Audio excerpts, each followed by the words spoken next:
Bab 1349. Wajah Lin Yu dan Bai Rentu juga berubah drastis ketika mereka melihat ini. Mereka terkejut, dan mereka tidak tahu apa yang sedang terjadi. Bukankah ini pembicaraan damai? Bagaimana orang bisa ditangkap secara langsung? Terutama Lin Yu, wajahnya hampir tercengang. Dia tidak menyangka bahwa dia benar-benar menanggapi apa yang dia katakan barusan. Begitu aku melihatnya, dia belum mengatakan sepatah kata pun, tetapi Able, ketidaksepakatan tanpa kata-kata, menggerakkan tangannya. Tapi kaget dan kaget. Saat melihat Ani diseret ke dalam mobil, tubuh Lin Yu dan Bai Rentu tiba-tiba melompat keluar mengikuti Kui Mulang, bukannya berjalan ke arah pintu depan, melainkan melompat. Langsung menghancurkan kaca restoran dengan suara, benturan, lalu berguling dan jatuh ke tanah, lalu dengan cepat menyesuaikan arah, mengejar mobil hitam tempat Abler dan Ani berada. Kui Mulang berada di depan Lin Yu dan Bai Rentu, meski kecepatannya aneh. Dia masih dikejar oleh Lin Yu dalam waktu singkat, bahkan dengan cepat menyusulnya. Ketika Kui Mulang melihat pemandangan ini, matanya membelalak tak percaya, hatinya terkejut, tetapi dia sangat bersemangat dalam sekejap. Dia pantas menjadi guru sekte baru yang dipilih oleh guru sekte lama, dan dia layak untuk guru sekte bintang Dou. Abel, yang sedang duduk di depan penumpang mobil, melihat mobilnya melaju tepat waktu. Kemudian dia menghela nafas gembira dan berkata kepada Ani, "Presiden Ani, Anda akhirnya selamat." "Tuan Abler, saya mengatakan bahwa saya tidak ditahan oleh Tuan He, dan saya tidak membutuhkan bantuan Anda. Andalah yang menangkap saya sekarang." Duduk di kursi belakang mobil, Ani berteriak parau. Di sebelahnya ada dua pria kekar berjas yang memegangi bahunya dengan kuat, membuatnya tidak bisa bergerak. Dengan kekuatannya yang lemah, tidak mungkin untuk melepaskan diri dari kekangan kedua raksasa. "Lepaskan Nona N." Melihat dua anak buahnya masih menarik lengan Ani dengan erat, ekspresi Abel tenggelam, dan dia bergumam, "Miss Ani adalah temanku, objek keselamatan kita, bukan yang ingin kita tangkap." Mendengar hal itu, kedua pengawal itu melepaskan tangan mereka yang menggandeng Ani. Ani buru-buru menggerakkan pergelangan tangannya, wajahnya dengan cemas berkata kepada Abler, "Tuan Abler, apakah kamu mendengarkan saya?"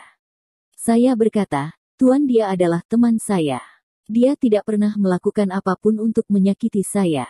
Tolong hentikan mobilnya dengan cepat." Baru saja di restoran, setelah ditembak, dia dilempar ke tanah oleh 100 orang, dia melihat para tamu di meja sebelah tiba-tiba berdiri dan memindahkan tangan mereka ke Lin Yu, Bai Rentu, dan Kui Mulang. Dia mengira orang-orang ini adalah untuk beberapa alasan. Dia datang untuk membalas dendam dari Lin Yu, tetapi gadis yang dirobohkannya tiba-tiba menyeretnya ke bawah meja dan memberitahunya bahwa orang-orang ini semua dikirim oleh Tuan Abler untuk menyelamatkannya dan membiarkannya. "Jangan takut, ikuti dirimu sendiri." Segera setelah itu, gadis itu menyeretnya ke pintu samping restoran tanpa penjelasan apapun, membiarkannya berteriak, mengatakan bahwa dia aman, dan bahwa He Jiarong adalah temannya. Gadis itu acuh tak acuh, hanya menariknya pergi. Hampir seolah-olah tidak memahami kata-kata manusia. Segera Ani dibawa keluar, dan Abel, beberapa pengawal, dan mobil sedang menunggu di luar. Ketika Ani melihat Abel, dia ingin menjelaskan, tapi Abel mau tidak mau membiarkan pengawalnya memberikan dia padanya. "Tekan ke dalam mobil." Jadi sampai saat ini, dia dalam keadaan cuek dan pasif. Dia tidak mau mengikuti Abel dan yang lainnya, tapi dia tidak bisa membebaskan diri dan diseret ke dalam mobil tanpa daya. "Ketua Ani, sampai saat ini Anda telah mempertahankan He Jiarong dan berbicara untuk He Jiarong. Tentunya Anda pasti memiliki sesuatu yang sangat penting sehingga He Jiarong dicubit oleh iblis, kan?" Abel mengerutkan kening dan bertanya kepada N dengan suara yang dalam, masih berpikir bahwa Ani takut untuk mengatakan yang sebenarnya dan berada di bawah semacam paksaan. Kemudian dia menepuk dadanya dengan keras dan berkata dengan rasa bangga, "Jangan khawatir, saya di sini. Semuanya akan baik-baik saja. Tidak butuh waktu lama sebelum aku bisa menangkap He Jiarong hidup-hidup dan memaksanya untuk..." "Tuan Abler, saya benar-benar tidak mengerti apa yang Anda pikirkan. Apakah Anda tidak mengerti apa yang saya katakan?" Ani benar-benar tidak berdaya, merasa sangat lelah, dan menjelaskan lagi, "Saya berkata, Tuan, dia tidak menyakiti saya, kami memiliki hubungan yang baik." Sambil berbicara, dia berbalik tanpa sadar, melihat ke belakang mobil melalui jendela belakang, dan kemudian dia melihat 3 sosok dengan gigih mengikuti mobil itu berlari dan mengejar. Di bawah sinar lampu jalan, dia bisa melihat dengan jelas bahwa 3 orang yang berlari dengan liar di belakang mobil ternyata adalah Lin Yu, Bai Rentu dan Kui Mulang. Ya Tuhan! Ketika Ani melihat bahwa Lin Yu dan ketiganya tidak dibuang oleh mobil yang melaju kencang, mulutnya terbuka lebar karena terkejut. Dia telah melihat kekuatan tempur Lin Yu, tetapi dia belum pernah melihat kecepatan kilat Lin Yu. Jadi meskipun Lin Yu adalah pria yang cukup kuat untuk dapat dibandingkan dengan Tuhan di dalam hatinya, melihat pemandangan yang sangat luar biasa ini saat ini, dia masih merasa terkejut. Untungnya, Abler membawanya melarikan diri di jalan terpencil, dengan sedikit mobil dan pejalan kaki di jalan. Jika tidak, orang akan terkejut melihat pemandangan ini. Luar biasa, luar biasa. Tubuh Ani yang bersemangat terus bergetar. Sambil berseru, dia menamparkan kursi Abler di barisan depan dan berkata dengan cemas, "Mer.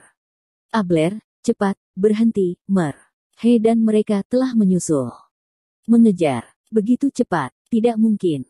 Abler terkejut ketika mendengar kata-kata Ani, dan merasa sangat terkejut, tetapi kemudian dia menggelengkan kepalanya dengan penuh semangat, merasa bahwa itu tidak mungkin.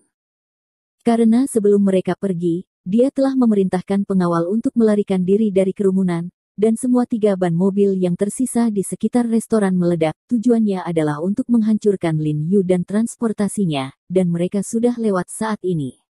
2 persimpangan, jadi dia tidak percaya bahwa Lin Yu dan yang lainnya bisa menyusul. Sambil berbicara, dia hendak mengarahkan pandangannya ke kaca spion, tetapi tubuh tiba-tiba bergetar, dan pengemudi dengan cepat mengendalikan setir dengan panik. "Bagaimana kamu mengemudi? Kamu bahkan tidak punya mobil di jalan, sialan. Kamu mengemudikan mobil seperti ini. Sialan." Abel terkejut, meraih pegangan di atas kepalanya, menoleh dan berteriak pada pengemudi. "Tuan Abler, mereka benar-benar berhasil menyusul." Wajah pengemudinya pucat, ia melirik kaca spion samping dengan ngeri. Barusan ia melihat pemandangan di kaca spion, kaget, yang menyebabkan mobilnya melenceng. "Benar-benar mengejar. Bagaimana mungkin? Kamu sangat terpesona, kan?" Abel mengerutkan kening, mengira itu adalah pengemudi yang mempesona, membaca plat nomor yang salah, dan melihat ke kaca spion di samping pengemudi sambil bersenandung dengan dingin tak percaya. Mereka tertusuk, apakah mereka mengejarnya dengan kaki?